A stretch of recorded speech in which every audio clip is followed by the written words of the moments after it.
Sa mga taong hindi po nakakalimot po mag-subscribe, naniniwala po akong sila ay may natatanging pusilap at may mabubuting kalooban. Saan man kayo naroon sa iba't ibang sulok ng mundo, sana kayo palaging malakas, malayos sakit sa araw-araw. Palang umaga, tanghali, gabi sa inyong lahat. Sa mga taong hindi po nakakalimot po mag-subscribe, maraming salamat po. Tatanayin ko pong napakalaking utang na loob sa inyong lahat. At Diyos na pong balang magagabay po sa inyong mga ginagawa sa araw-araw.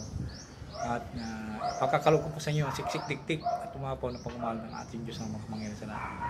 At bago ko po salin po ay papakita po sa inyo ang orasyon po ay sana po ay mag-subscribe na po kayo, mag-like and share. Paki-follow na rin po ang Hiwaga ng Pangasinan. At tatanayin ko po napakalaking utang loob sa inyo lahat. Sa mga baguhan na ngayon naman po nakatuklas ng aking YouTube channel, maraming salamat po sa inyo. Sana po patapusin nyo po aking video at pakakalog ko po sa inyo aking mga nalalaman po dito sa Hiwaga ng Pangasinan.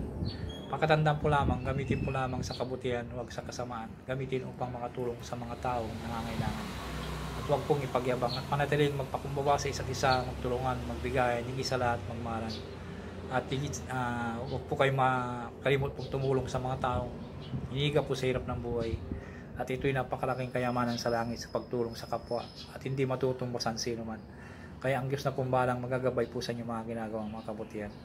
At ipagkakalog ko po sa inyo lahat ang siksik tiktik at tumapaw ng pagmamahal ng ating Diyos ang makapangyarihan sa lahat. Ang i-share ko po ngayon sa inyo ay yung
po, hintay po.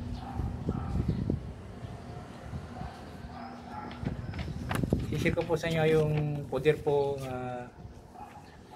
oras yung puder bago ang gamot. Narito po ang orasyon po. Magdasal po ng isang ama namin.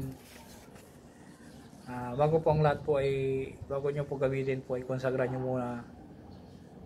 Konsagra nyo muna bago nyo gamitin po. Magdasal po isang ama namin, tapos isunod po yung hoc is inem corpus meum, hic is inem calic sanguinis me novi eterne testamenti mysterium piti aeque pro vobis et pro eo mortis ipunditor eremissionem peccatorum Jesus como Salvador.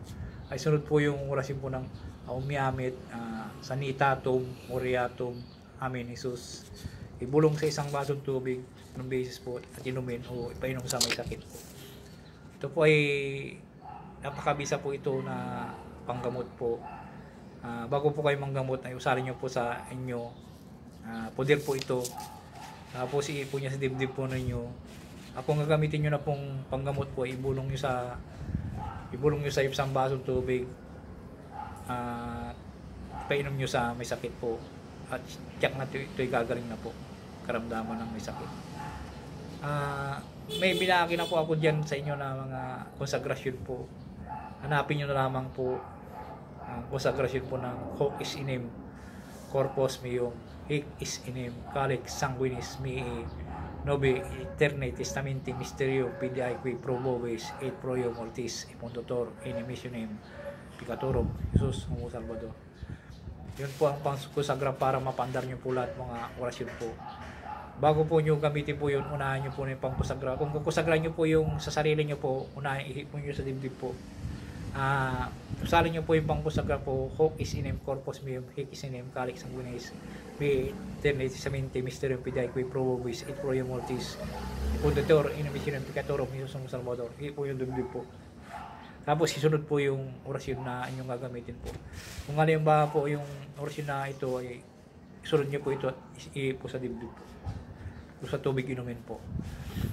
Narito po ang orasyon po na ibulong sa isang basong tubig at inumin.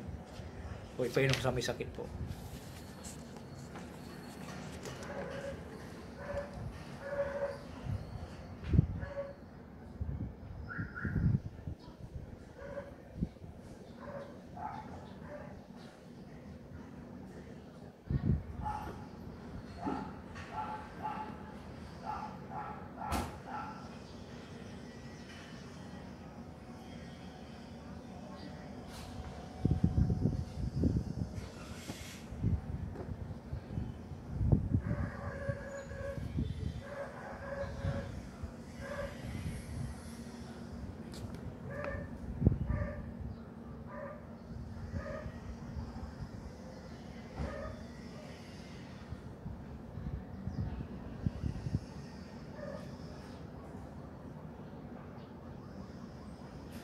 Maraming salamat po.